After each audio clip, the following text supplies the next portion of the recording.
Morning. Hi, how are you doing? We're sitting here in the Hive with Jay Ponty, who is a transformation leader and spiritual leader. Can I call you leader? Oh, I prefer to be someone who serves. I think the word spiritual leader has lots of connotations. So, I am a coach, and I'm an organizer, grassroots political organizer, and I do teach meditation. And for me, it's always in my lineage we try to take the purview of always being a beginner, and we just share what we can. Okay, so how has that started? Spirituality and a sort of grassroots activism. Yeah, What's the background? That's a great question. Well, for me, it started. I've always been organizing since I was in my early 20s. Mostly it was around music. So I was played in bands as a professional musician for many years, and then I really bottomed out on the lifestyle, and was in a lot of suffering. Sort of chasing that fame and fortune, and all of the lifestyle choices that go with it. Right. And so to try to find peace, I started meditating. I discovered that I was so unhappy that I really I just did a big 180 and ended up going to. I actually read a book called Autobiography of a Yogi. It was recommended by one of my mentors, who's a great man, worked with Aerosmith and a lot of big bands. But he was a 30-year member of Self-Realization Fellowship, and he introduced me to the path of Kriya Yoga. And from then, I read that book by Paramahansa Yogananda, and I said, I want that. And Yogananda was a big inspiration to me. And he spoke a lot. He actually also initiated Mahatma Gandhi, so the meditation path of Kriya Yoga. Yogananda also initiated Mahatma Gandhi into Kriya Yoga. And so, wow. So are you following the sort of meditation techniques, the same ones as Gandhi? Yeah, it's the same family. Our lineage, if you're familiar with that lineage, my master is called Master Yogiraj Siddhanath, and he is a direct disciple of Mahavatar Babaji. So if you are familiar with that lineage in that book, you'll know Babaji, who and what Babaji is, which is pretty incredible. So I began, on that path, and that led me to India to be with my master and to study. And he spoke a lot about how humanity was in trouble. And yeah, thank you for the hearts and the likes. That's great. Yeah. And please share with your friends. So he talked about how humanity was in trouble, and everything that he had talked about came true. Like he would just make predictions. We'd be having tea, and he would talk about a tsunami that would come, and then as we know, the tsunami came. Yes. And so as I saw these predictions happening, I couldn't ignore the fact that what he said came to pass, and if he was saying that humanity was facing some really very serious challenges, which could mean massive wars, massive loss of life, sort of environmental cataclysm. Some right now. Yeah, I mean it's so, and but he talked about the scenario where one, if humanity was on its present course, we were headed towards a very, very horrific, cataclysmic, apocalyptic scenario. And conversely, because of the nexus point of the age we're moving into, this time, as we're transitioning ages, what he talked about is especially, there's a lot of shifts happening, starting with 2008 into 2012 was a big year. Yeah. And he said that the more humanity came together and meditated and worked to overcome these useless wars and the greed, and started practicing spirituality and meditation, that collectively we could actually move from cataclysm into we can make a quantum leap in unified consciousness. Well, we are just kind of in the middle of the big shift and transformation, isn't Yes. it? And with all the stuff that is happening right now and the climate change, you're just coming to sort of spread the word at the right times, Yes. I suppose, and bring your work into practice as well. Yes. So you're coming tomorrow for the workshop? Yes, we are. Yes, we are. I'm very excited. London has been incredible so Last minute far. booking, by Yep. the way. Yep. Jay's only here till 30th. there you go. Yep, 30th. And yeah, and That's also the only please. chance to see him, and it's the only chance to actually participate in the workshop. Yeah, and what's really important about this is this is not just a talk. Like this is totally fully full immersion. This is roll up your sleeves and do the work. And this is the intersection between transformation, meditation, and activism and visionary leadership. So for me, I saw very quickly working with being in and around these. I worked to help organize the Global Meditation Sync of 2012, and I spent a few years planning that and working with other organizers like Unify, Be the Peace. We all eventually created a collective for UN Peace Day, and we actually were I think quite successful because if you can hit with a specific intent, massive human consciousness, you actually can move the needle, but it has to be very, very, you have to hit the right spot with a really massive Well, and you intent. have to make people come together. Yes. Also, you know. But with technology, we actually for the first time can communicate with everyone simultaneously with one message. So that's one of the things I did see working in these peace communities is that my experience also in my former life was as a producer, and I did a lot of events, community organizing. Well, you like did that. mention that quite sort of campaigns for few different directors. One of them was Josh Fox. Yes. Yeah. So that, and actually for me, that very much I tried to stay out of the world, and I grew the beard, and thought I would just stay in India and forget about the world. And my master was very clear. He's like, you have work to do. Oh yes, you go to India to like, study a little bit, and we then didn't you get have a break. to take that knowledge and Yeah. just kind of We didn't get a apply break it and in just live in the ashram right and drink place. tea, which is very much preferable.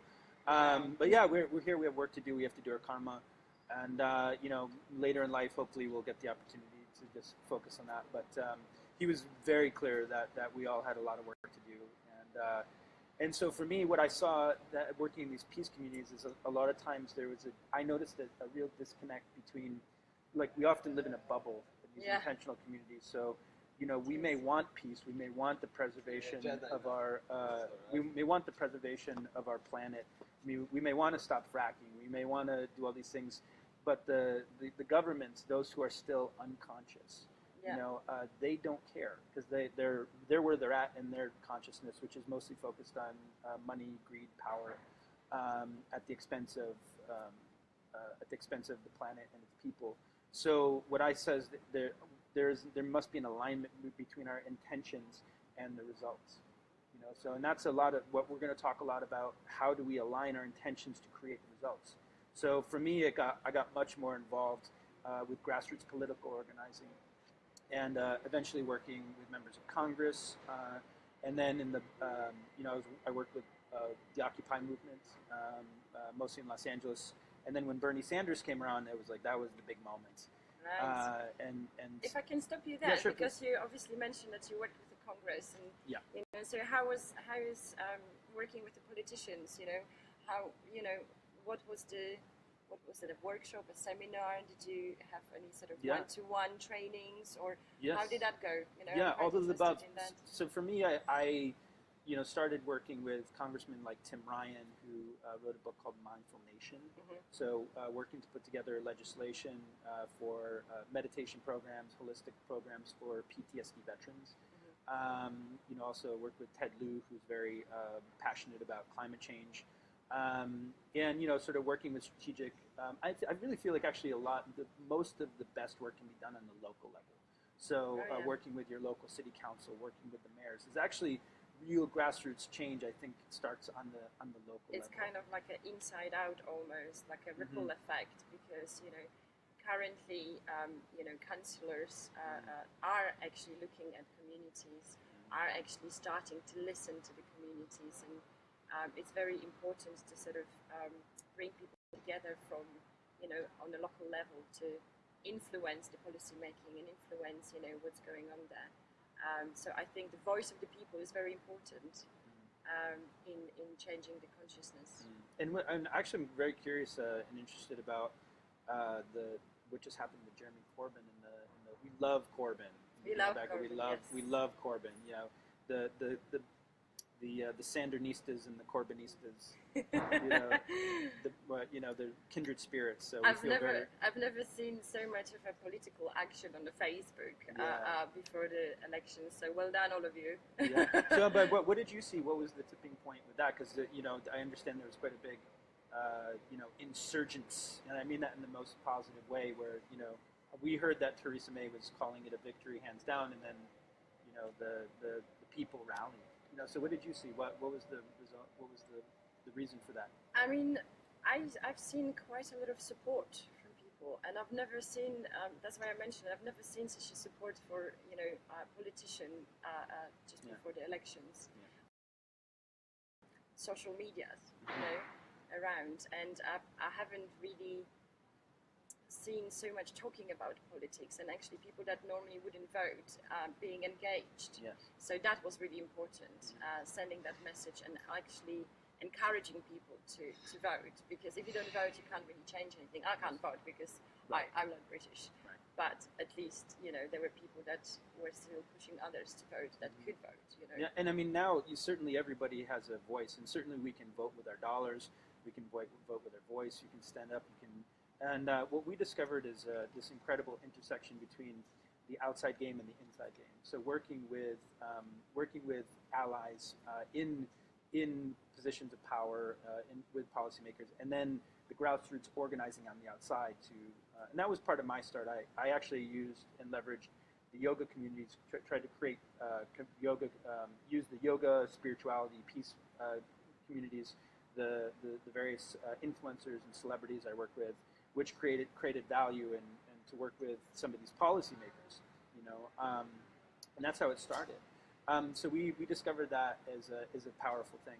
And can you tell us a little bit more about policymaking and what sort of policies that influence and how did that go? Because we are, as the Respace Project, we've been invited to help with writing some policies for East London Docklands area for another 50 years. So amazing. We kind of I'm interested in that as well. Well, I would say the biggest thing that's happening right now is, directly after, which was one of the things I think is so incredible, is that, the people, the Bernie Sanders campaign in America, in our country, was the first time that a grassroots political movement actually legitimately challenged, out-fundraised the most sophisticated political machine on the planet.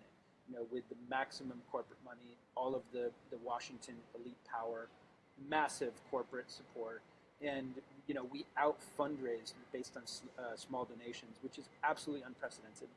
And I think part of it is Jeremy Corbyn and Bernie Sanders both. People love the fact that they're actually authentic. Yeah. They're authentic and they're honest and they actually care about people and they take a stance on issues and they have integrity. And I think in this age of, people have grown up with so much of branding and advertising and manipulation, and the media is constantly lying to us. That it's we crave it so badly. So for us, I was very involved in Standing Rock. Oh yes, you did mention that. Yeah, recently, so I've been mostly involved in outside organizing, direct action, protests, things like that.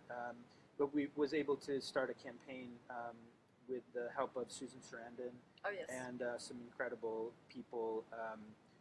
Josh Fox was in the conversation, but he's so busy working on his movies and leading the fracking effort.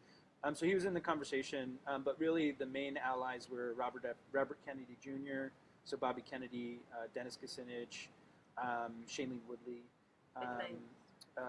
Mark Ruffalo was in the conversation. He was a big supporter. David Braun, Californians Against Fracking. Alex Ebert from Edward Sharpe and the Magnetic Zeros. And he's still being a very strong ally. So we created a campaign called Bank Exit, hashtag Bank Exit, which is now merged with also Defund Dapple. So what happened was I got some, we've been, Shailene Woodley, I put together a group called Bernie's Avengers, which was sort of a secret group of all of Bernie's surrogates and sort of celebrity supporters and influencers. And we had done some really cool things in the campaign, and then Shailene really, she got us involved into Standing Rock. And so we were, for many months, really very, so helping to support mostly on notifying the media, because there was a mainstream media blackout. So we were sort of helping to connect, getting footage from the front lines out to progressive media outlets. And then we got some footage. Some footage came in to me that the pipeline had reached the river. And I don't know if you're familiar with Standing Rock. And by the way, please ask questions if you have questions on anything from, Now's the time. Yeah, yeah. So please in the comments, please give us some likes and share, and please ask some questions. So if anyone, we see Heather Findlay's there. Hi, Heather. And Avi is there. Avi is who's been a huge support in mobilizing this, and she's been an incredible activator. She's got huge energy, doesn't she? She is. Yes, she's larger than life in the best possible way. We'll have her here tomorrow as well. Yes, yeah, absolutely. So, anyways, the pipeline reached the river, and I had spent a couple weeks trying to promote the idea of divestment to some of the activist groups, and the green leaders, and I wasn't getting a lot of traction. And it started actually I was speaking at an event for Indigenous Peoples Day, and one of my friends who's an Indigenous leader, Lakota activist named George Funmaker, he said, "Who's got money in Wells Fargo?" He's like, "Oh, I'm the only one," and I said, "Oh my God, that's it," So the banks who are, because we know that the politicians were corrupt in North Dakota, the judges were corrupt. Even Obama, who had promised to help, was not helping. And but to me, it seemed like we could all get together and vote with our dollars. It worked with apartheid. I remember there was an initiative called Bank Transfer Day during Occupy, where 75,000 people were committed to taking their money out of Bank of America to protest like ATM fees or something. But it worked. Bank changes policy. So we know that banks are very good at getting their initiatives met. So the logic's simple. You have enough people put pressure to take the money out of the civic institutions, the towns, and also just ordinary people taking their money out and posting online, and then that really. So Susan Sarandon went on TV. I contacted her, and she said that she was already planning on doing this. Amazing. And so she went on TV. She went on BBC. She went on CNN. And then the campaign got a real jump start. And then about a month after, something called Defund DAPL came around, and so we combined with Defund DAPL in January, and we've been supporting since then.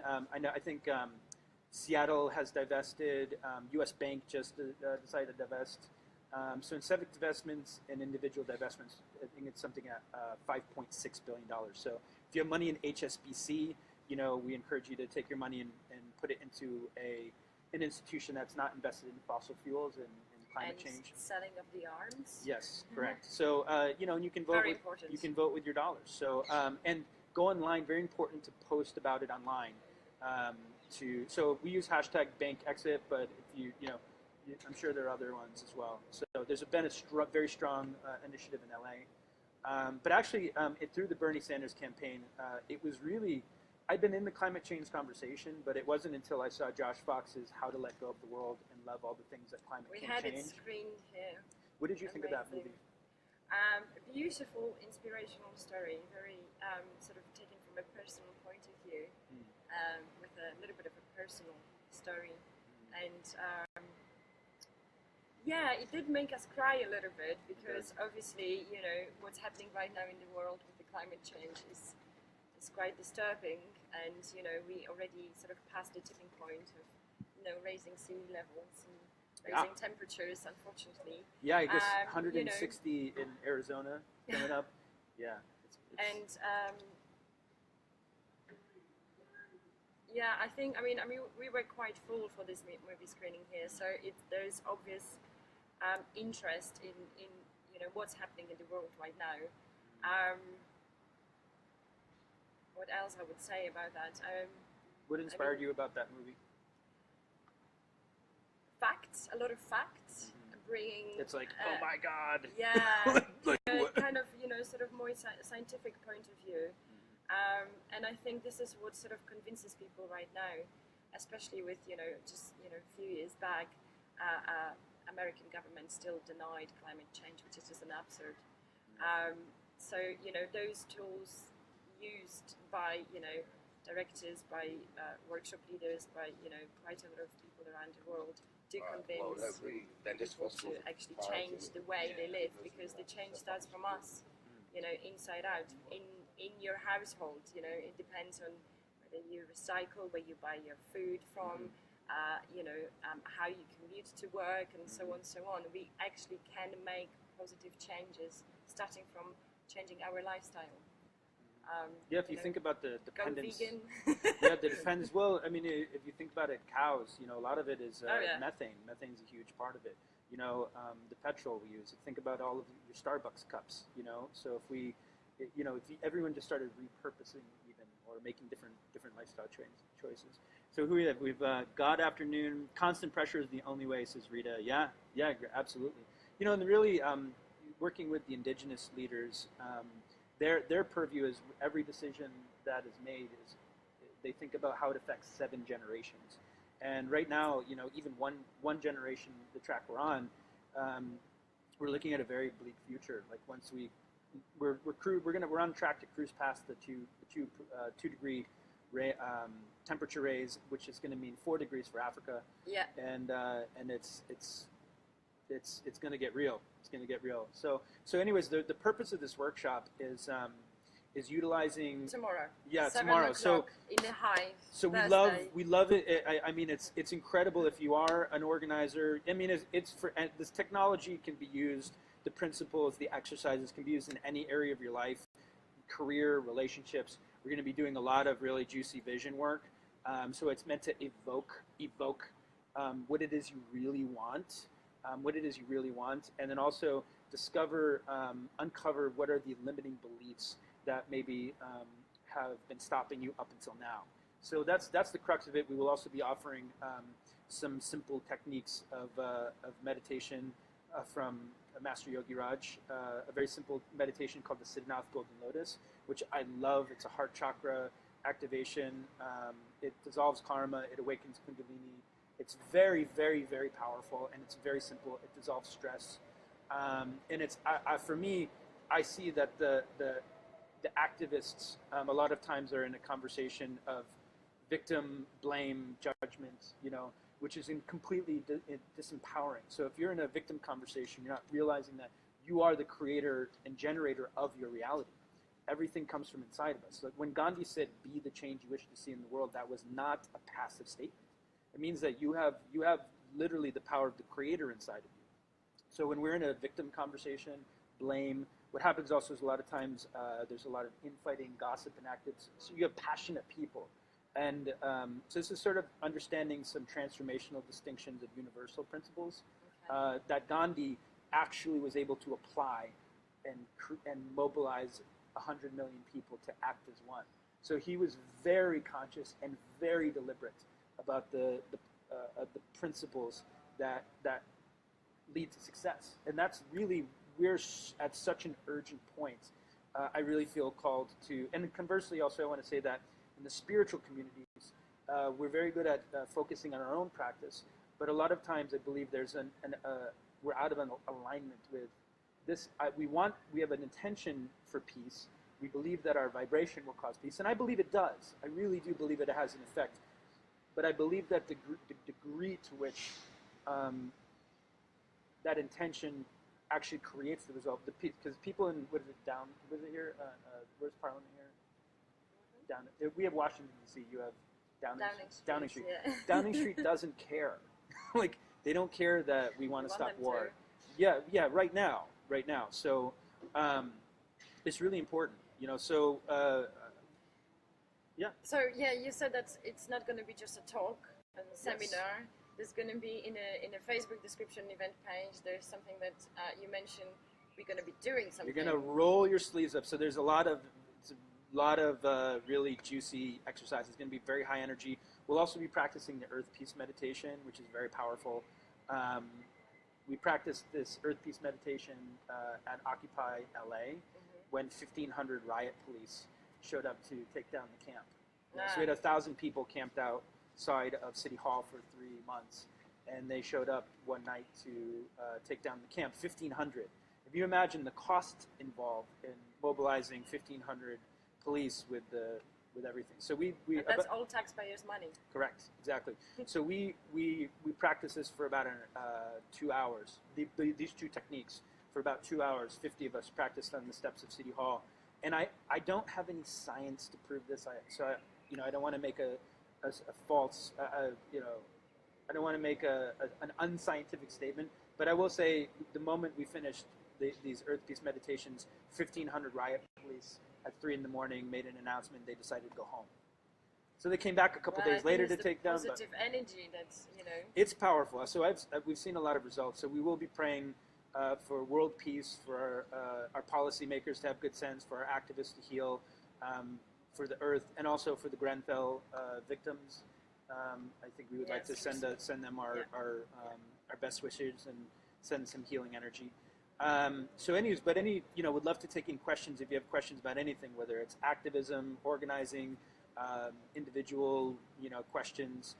You can write what's going on in your life? Yeah, in the comments. Read them out, and write them in the comments. Talk a little bit more about the event tomorrow. Yeah. So if anything.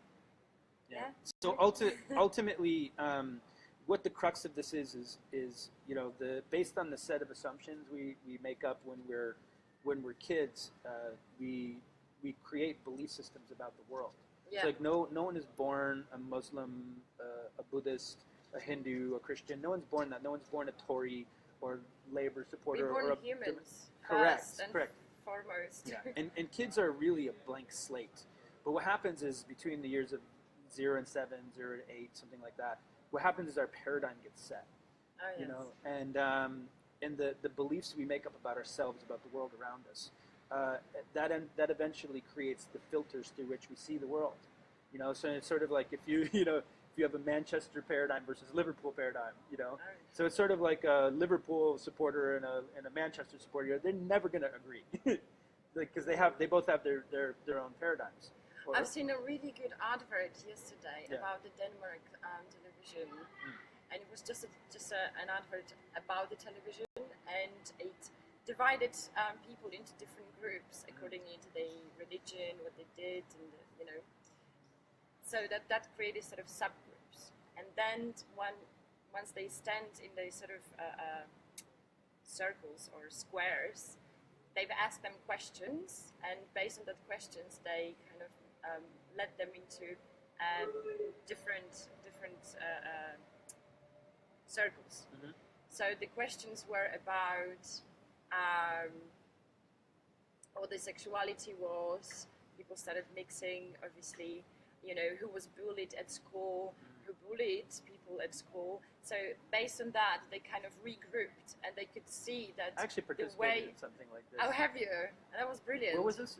That was it's an advert about Denmark's television. Oh, in Denmark. Yeah, we did this in LA, and the video's just coming out. Oh, really? Films. Oh, yeah, maybe actually, okay, great. Yeah. No, that was beautiful to see, because there are certain things that would describe us as human beings, but there's so many things that connect us throughout our life. It's amazing.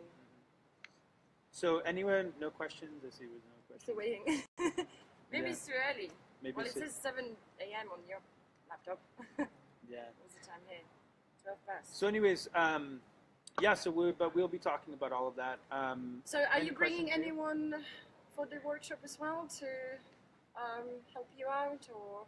Yeah, I mean, mostly I'll be facilitating the workshop, but everyone is going to be participating. It's actually, everybody is an integral part of it, and everyone will be actively involved. I'm telling you, the energy is off the hook, and you will leave absolutely energized, on fire. There will people, and I would recommend when you come tomorrow, have some really clear intentions for what is that shift that you want to make in your life. If you know that you're on this track here, you know where this is going to go. Okay, so here's the thing: like we actually you get a choice. You get to either be powerful or comfortable. So everything that we're working, our paradigm is also our comfort zone. So a lot of times our comfort zone is not comfortable. So a lot of this work. No, but this is I'm not sure. my comfort zone Exactly. at all. But, well, let me ask you a question though. To create the Hive, this seems like a big vision that you realized to create this collective community. Yeah, So yeah. was it very uncomfortable to create this? Was the process of it very uncomfortable, or did it happen totally easy with no problems? Oh no. Exactly. There was quite a lot of issues and problems, but you had to reinvent yourself. And we were accused many times of running before we learned to walk. And I think right now we are trying to climb, and we still haven't learned to walk. And we don't want to be constrained by that, because most people are constrained by fear. If you have fear stops you doing a lot of things. So when you just throw yourself into things, not hoping for the best, but just at least creating a bit of a network of people that support you, you're going to be fine. You just have to take this leap, and we did. And now it's like 2 years later, and yeah. What was the biggest lesson that you learned? Oh gosh, there's so many. There's so many on a different levels. On a more, developing your empathy, being more patient with the world.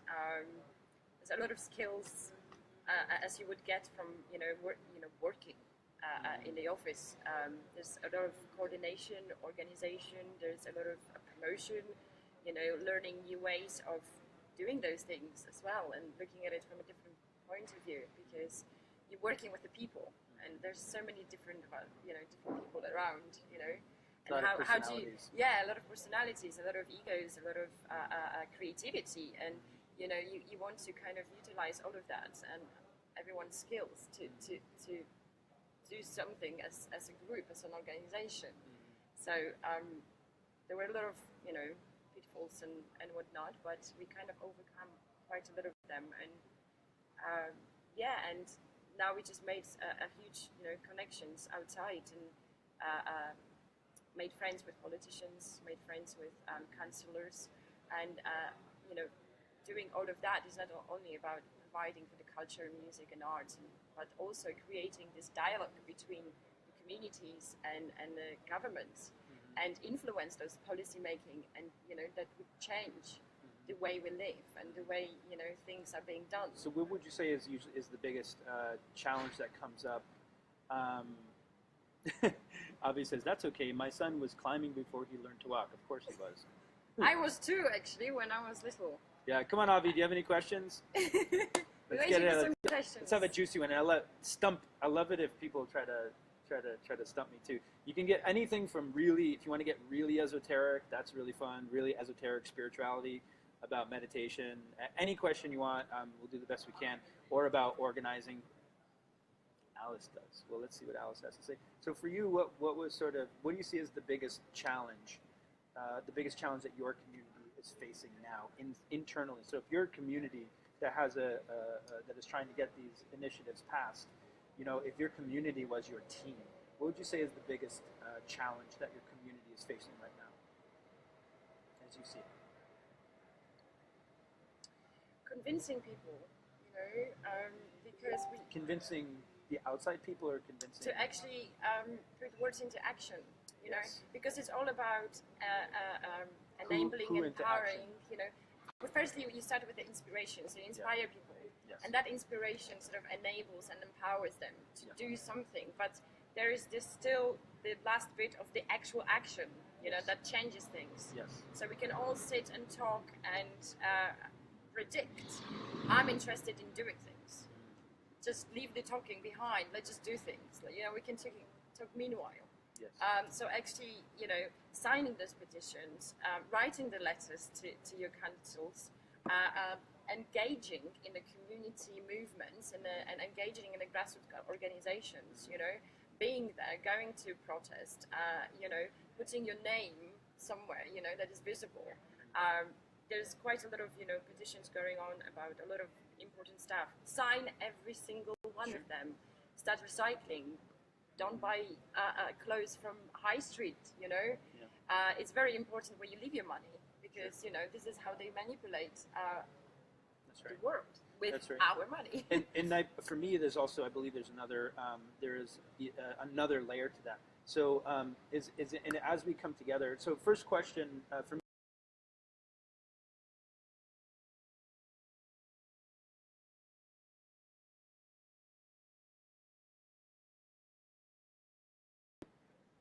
Okay, great, we're back. Yay. So sorry, just pause for a minute. So the first point is how to inspire people to action, right?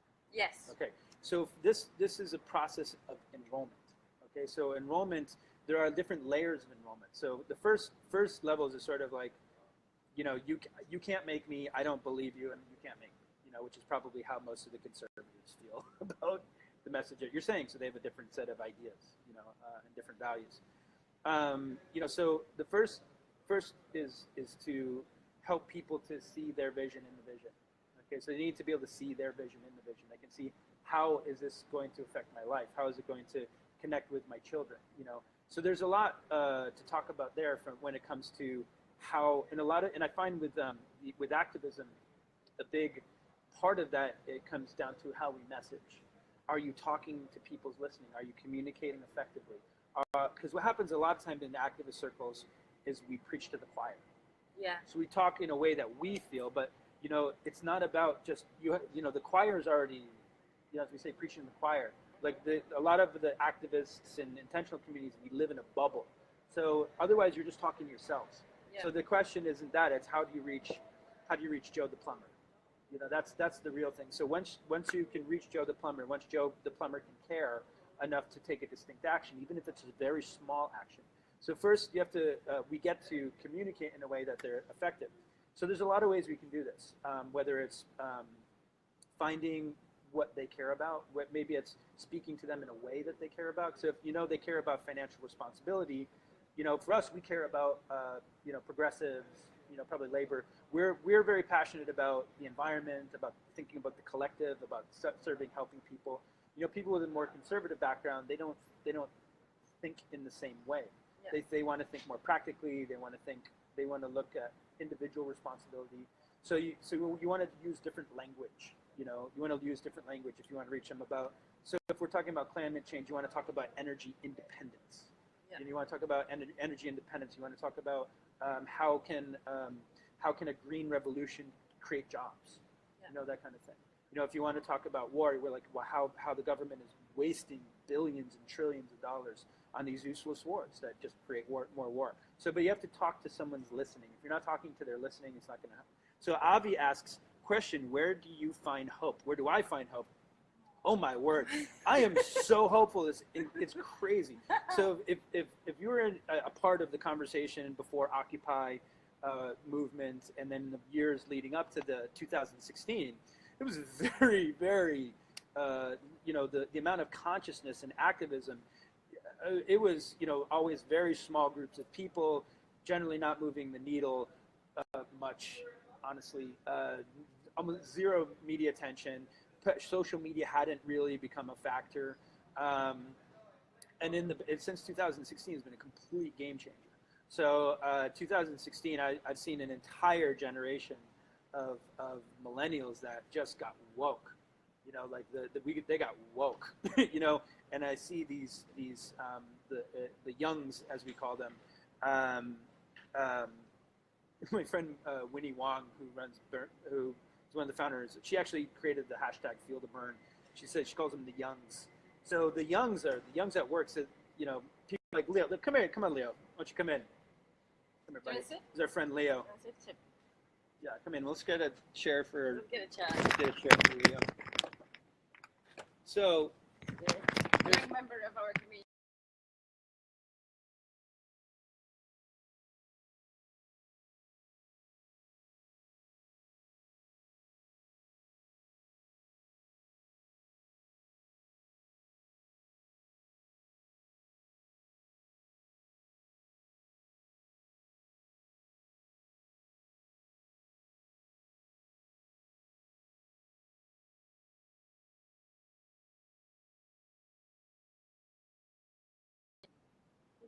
it's back.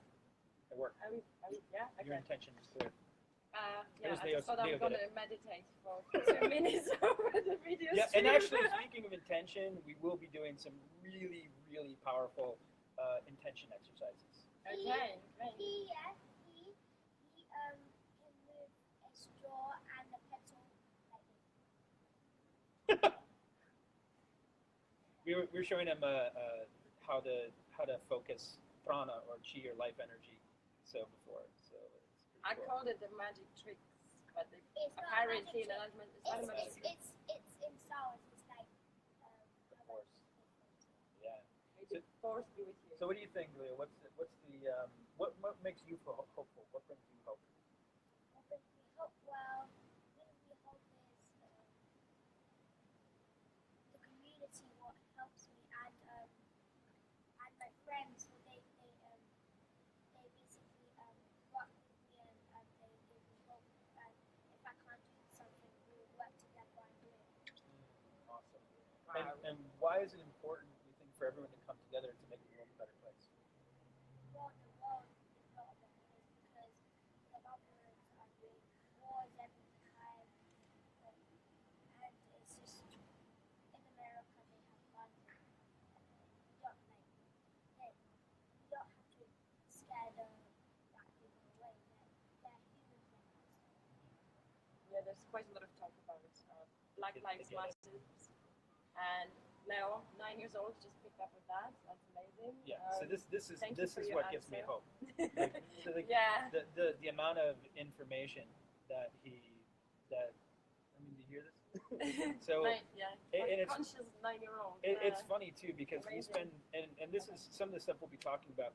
We spend so much time trying to like condition kids how to live when they're so much closer to the source than we are. You know. Yeah. And we spend adults spend so much energy. You know, and what ends up happening, we just end up passing these ideas down. Racism is a condition. Racism is a conditioned idea. It's a conditioned idea, you know, and you know we're seeing an epidemic in the United States of police violence. You know the latest verdict is it's really quite horrifying. So and this is important. But I say also what gives me hope is that anyone who's been through a process of Leo, we're saying Leo's got to come closer. Come here, buddy. Get right in there, buddy. Yeah, what gives me hope is that when you work with people, myself, you know, in my own journey and supporting other people in their journey, right before the biggest breakthroughs, right before the biggest transformation, all the stuff comes up. The ego comes up. The darkness comes up. So right at that point where it's the darkest, it's always darkest before the dawn. You know, it's always that darkness. It seems like that collective ego, that collective darkness. It really rallies. You know, just when the biggest. So look at. I can speak from America, an American perspective. When the civil rights movement was happening, when Martin Luther King and Angela Davis and all these amazing leaders were coming together, risking their lives, it's such a simple idea as black people using the same restrooms, being able to eat in the same restaurants, having the right to vote, which is guaranteed in our Constitution. You know, very, very sort of basic ideas were so unthinkable because of the collective paradigm. The collective paradigm had it that they were, the whites had it that black people were inferior. This is not in alignment with universal principles. This is an imagined idea that people have to be true. So we would be looking at individual paradigms, family paradigms, collective paradigms, how to break through them.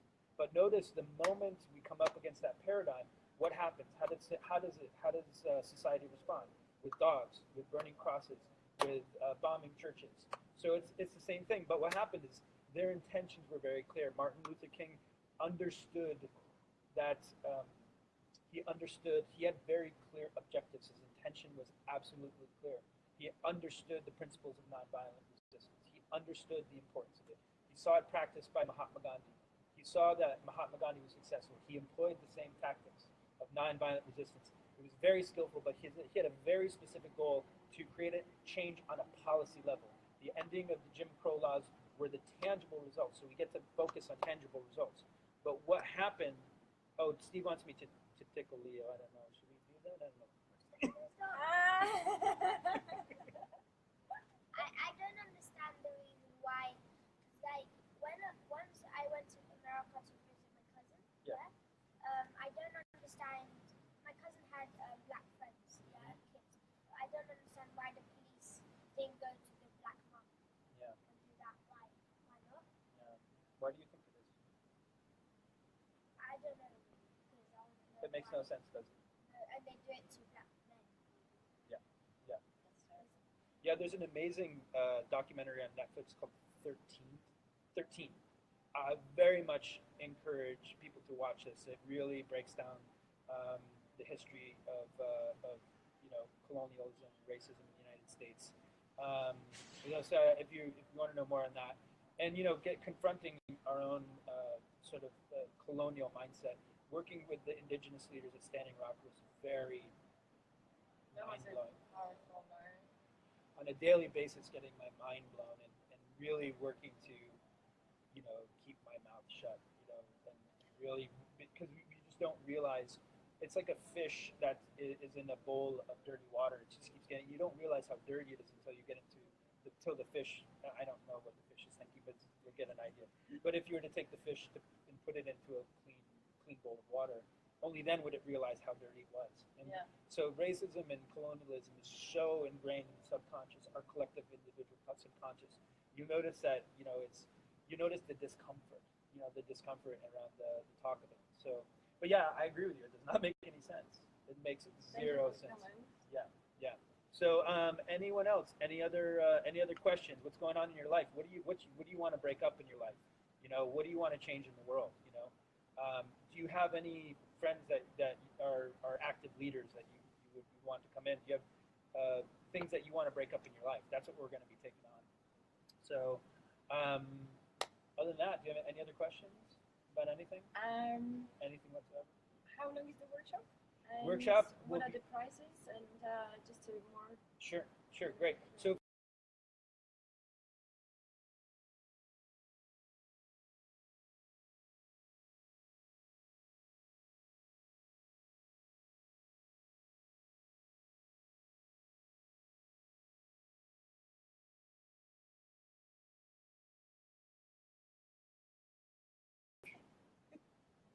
Yes, I told you it it works. worked. I told you it works. Oh my God, Yeah, it works.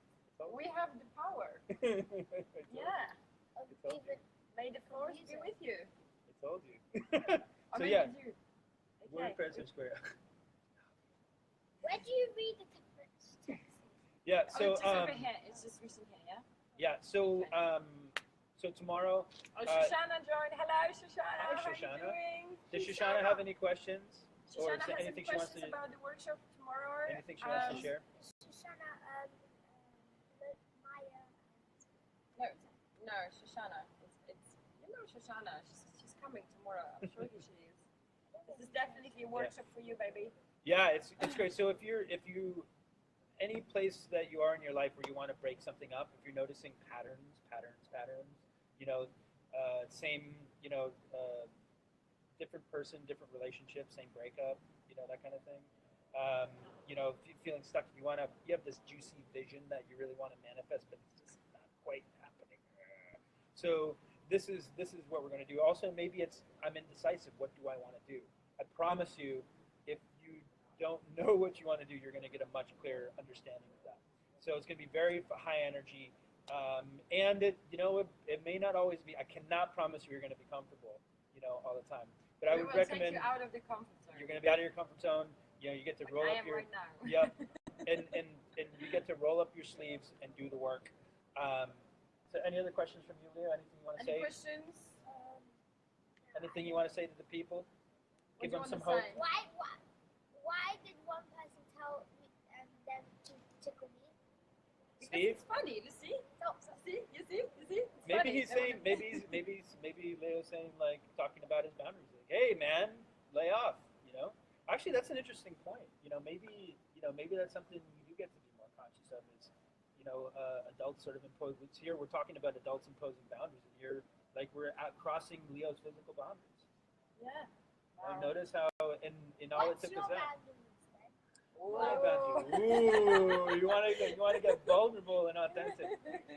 So for me, what's important my physical boundaries are important. So again, I apologize to you. I apologize for crossing your physical boundaries. I'm Well, sorry that's I did not that. tickling is not one of mine. That's not one of It's your not boundaries. only one. That's only one of them. Yeah. You have, So I you have apologize. way more I coming apologize. from them. So for me, yeah. Also, oddly enough, like we're in a very hugging culture, you know, and I don't always want to be hugged. I don't always That's want to be like hugged. my Especially when you're meeting French people. Yeah, and They it's just like kiss everyone and just kiss wanna- and Wait, kiss and wait, kiss. here's Oh the thing, God! like we I learn can never, you know. if you're practicing like an hour, a couple hours of meditation a day, like yeah, That's exactly like my mom's friend. When she was in America, her friend Eden, yeah, her best friend, I love her too, and Max is in Florida, yeah. So Eden, yeah, Eden, every time they saw each other, Eden was like, come here, come on, and then You like always hugging? always hugging and kissing. But you love hugging, no? You always give me hugs. That's because you say them. yeah, but maybe he doesn't like it.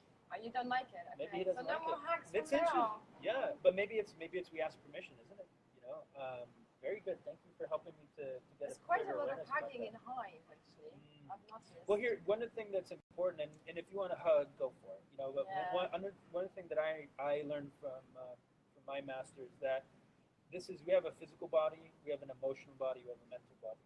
Yeah. And the emotional body is we have our aura. There's a lot of information contained in here. So all of people's depressions, all of the anxieties, all of the fear, all of the anger is all in this place. It's in our physical body. It's also in our aura. So when we're doing a lot of like close hugging, there's a lot of information exchange. So when you're practicing long hours of meditation, this is a process of healing and building up energy in your body.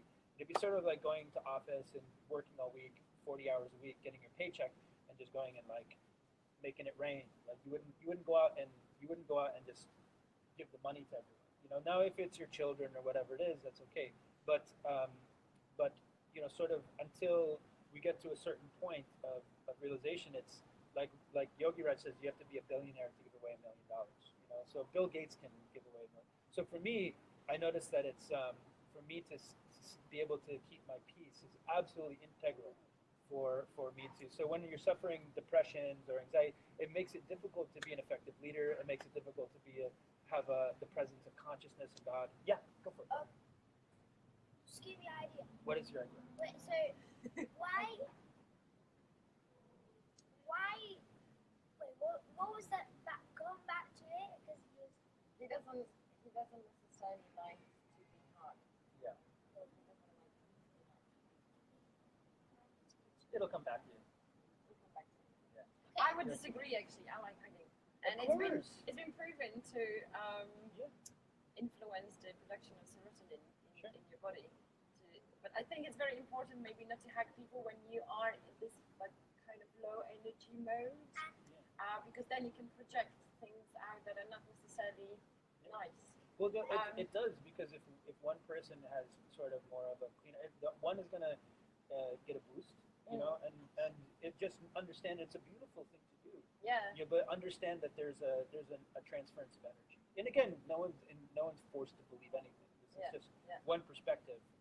This is one perspective. Just you know, but play with it. Play with the I think you notion. can feel someone. I didn't give you a hug today, did I? I think we did. Did we? I have a question. Yeah. Yes. Sometimes, yeah, about like Oh, hello, Magdalena is there.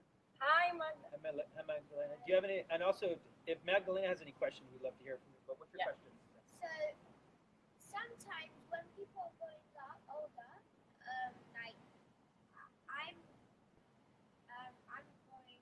I'm not like too younger anymore. My How old dad, are you? I'm Grown 9. up. So Oof, big my guy. dad and my mom sometimes give me hugs, and I'm like, stop, mom. I'm like, I say to him like, so I'm older now. She's like, come on, and just like Yeah. sometimes like that. Yeah, he's getting to that age now that it's like, no, mommy, I'm Yeah. not gonna have a hug. And sometimes I feel uncomfortable. Like, so once I was in this place bar with my friends, I was like, I went I couldn't find my friends, so I just went to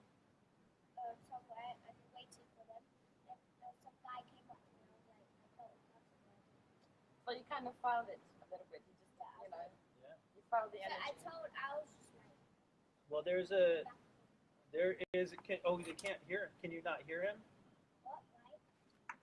Ah. Yeah. Is it hard to see or hear him? Is it hard to see me or hear me? Yeah. So yeah. So I mean, I would say it's boundaries can be really challenging. It's Yeah. to be able to communicate compassionately and effectively. I recommend Marshall Rosenberg's nonviolent communication. Can you hear us? Can you hear all of us? Okay. Or Can just you Leo? reply and say something? Can you hear us? Yeah. Is it okay now? That's- Okay, cool. So I recommend Marshall Rosenberg's nonviolent communication. I find that is can we? Okay, we You're can clear. hear. Yeah, Okay. yeah, yeah. So I recommend Marshall Rosenberg's nonviolent communication, a way of communicating empathically so that people feel heard, and that we feel heard, and we can acknowledge other people's needs. Hey, do something. Yeah? And please. Please do and nonviolent communication. Yeah. Damn. What, Yeah, what so does maybe he- we what can does talk that about mean? it. What does that mean? What does that mean? We can talk about it. Non-violent communication. Oh, right now. no, right. Right. Right So say say you're really mad about something. Just like I did something, maybe whatever it is. Like say But am I mad at you? you're mad at me. She wants Oh. me to display not NBC demo. Can I try? Yeah, sure. Like Yeah, I think he's you're gonna really be better. mad at me.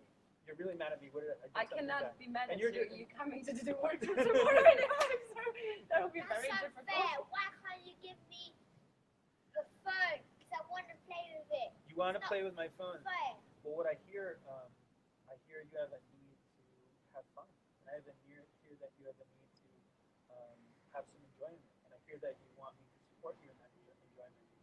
And at the same time, I also have a need to use my phone. So, and I want to support your needs, but I also get to support my own needs and do my work on my phone. And I also, right now, I also don't have any data on my phone because I'm traveling. Well, you can have a game for me. It's not fair. I need to have fun. I'm a kid. I'm small. Yeah. So I hear that you're frustrated. I hear you're frustrated and angry, and right now that because you want to play, and you're frustrated because you feel that I'm not helping you, and I want to help you, and at the same time also I want to support you also by talking and creating connection in a different way. Well, I don't want to. I want to just play because I'm so bored. I need my friends, but they're not going to come in a long, long, long time. Or in like 2 hours. And that's 2 hours is so long. No, so I hear you're feeling very frustrated and angry, and because you want to feel engaged, and you want to have fun, and But I don't know what to do, so what should I do? yeah, and I would like to, I want to support you in that. And right now, we're also in the middle of doing some things that are important, important to us as well. So what I would like to do is talk to you and see if there's something else we can do to have fun. You think I can compromise? Well, I can make my own game up there. Yeah, that sounds great. Yeah. So basically,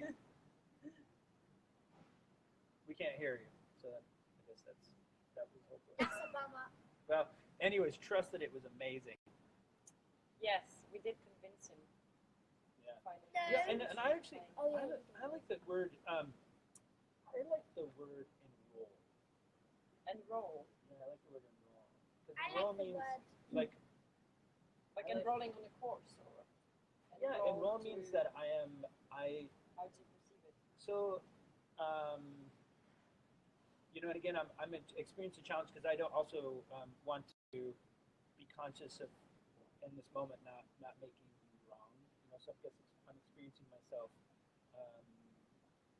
wanting to choose my language carefully, and Yeah. not to sound in a way that's correcting. Do I have your permission to just enter an opinion on it? Yeah, Is that sure. okay?